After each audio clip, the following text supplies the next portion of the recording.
Hello, my name is Jedzaliah, and thank you for joining me. Today's LinkedIn question comes from Javier Sotomayor. Javier is a great friend of mine and very inquisitive and a smart guy, and he has this question about LinkedIn endorsements. And I know he's not the only one. I even had a lot of questions about LinkedIn endorsements.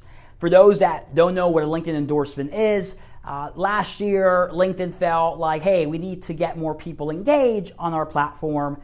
Let's build this feature where it'll be as simple as a button, a click of a button to vouch and say that someone's got certain sets of skills.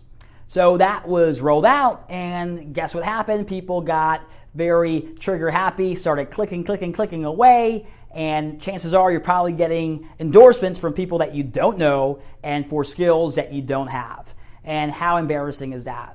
Well, I got a solution for you. I'm going to show you exactly how to take care of this, how to nip this in the butt and make sure that you're getting endorsements that are relevant to your industry, to you. For joining me, I'm going to walk you today through how easy it is to modify your skills and your endorsements on LinkedIn. And first, make sure you log into your profile.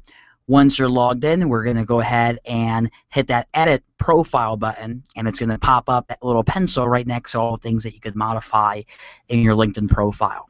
And we're going to scroll down to the area that we want to modify. In this case, it's our skills and endorsements. So we're going to hit edit. Now this screen will pop up. It's going to tell us, hey, do you want to be endorsed? You could actually turn this function off if you choose to. Click no. I highly recommend that you don't turn this function off. Keep it running. It's going to benefit you some way, somehow. And here you could include, you could choose to opt out of being included in endorsement suggestions to your connections. And again, I do not recommend opting out of this because this helps pop up my beautiful mug in my connections profiles. When they log in, you get the same thing. You get 4 people up on your screen. Do you want to endorse these people for these skills? You could choose yes or close them and get the next set of 4. So I highly recommend being part of that. Do not exclude yourself from being recommended for endorsements to your connections. And then the second part is you could actually, if you want to be shown those options to endorse other people, you could choose to or choose not to do it. It's up to you, and then you could get notifications via email when you do get endorsed for your skills. So I have all of mine opted in. You could choose whatever you like, but I highly recommend wanting to receive those endorsements, getting suggestions, and of course being notified when you do. And then right here at the bottom part, you're going to see this is a key area where you're able to add your skills and add 50 skills. That's the max with LinkedIn. Max it out. All the skills that you have that you want to be known for, make sure to add them into your profile. And in that way, you eliminate other people kind of making that decision for you. If you found out that you're being endorsed for things that you don't do and are not skillful at, you could remove it. All you have to do is click the X. It will close out, and all the endorsements that you got for that skill will be gone with it. So make sure you keep in mind only X out the ones that you truly do not want to be endorsed for ever again.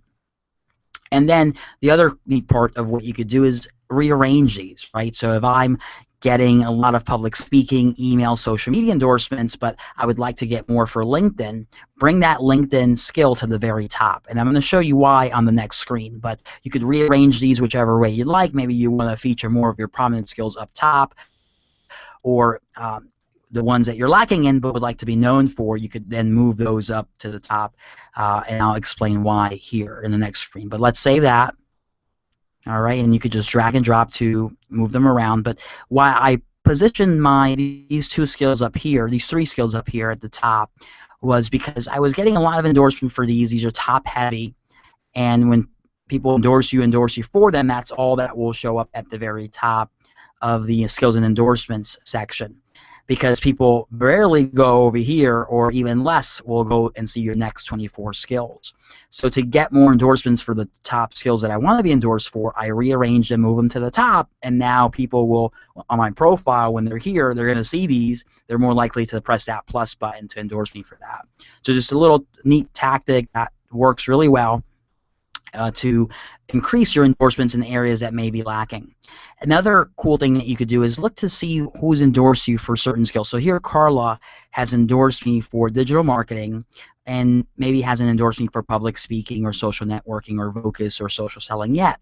What I could do is right from my screen here, go ahead and send Carla a message and say, hey Carla, thank you for the endorsement on this skill. Would you mind endorsing me for these other skills that I have recently just added to my profile?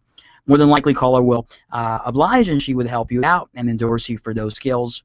Now, the thing that I do recommend is that if you're going to be using that tactic, to go ahead and move up your skills and endorsement areas all the way to the top of your profile, so you make it really easy for the person that you're asking to do that favor for you, instead of having to scroll and scroll and scroll to get all the way to the bottom. They'll give up, and you won't get them. And that's why I recommend you do them a favor, make it easy for them to do it, and watch your endorsements grow. So how easy is that? All right, awesome. So once you've got all your relevant skills and organized in the whatever fashion you want, whatever order you want, the next step is getting endorsements. Now, endorsements are nice to have. Recommendations are must-haves. Recommendation speaks louder than a click of a button does for an endorsement. I've seen people that have 99, 99, 99 endorsements on their LinkedIn page, but have not even a single recommendation. And that doesn't look good. You know, if no one's taking the time to actually write something about you that has thought, that has more of a real experience, then you're not using LinkedIn to its full potential. So my advice is, sure, take the time today, organize your endorsements, work on getting them, awesome. Instead, though, put more of that energy into building a good recommendation profile, into reaching out to colleagues, to your former boss, to professors, to whomever could vouch for your skills. And I want you to reach out to them and ask them for a recommendation. Pick up the phone, call them up, let them know what you're doing, that you're working on becoming a better professional on marketing your brand, marketing yourself, and that you need this one favor from them. And watch that work for you. Watch, if you ask, you will receive. My mom always told me a closed mouth does not get fed. So go ahead and feed yourself. Get those recommendations, fill on up, and I'm going to see you back here for the next session of our LinkedIn Q&A. Have a great day.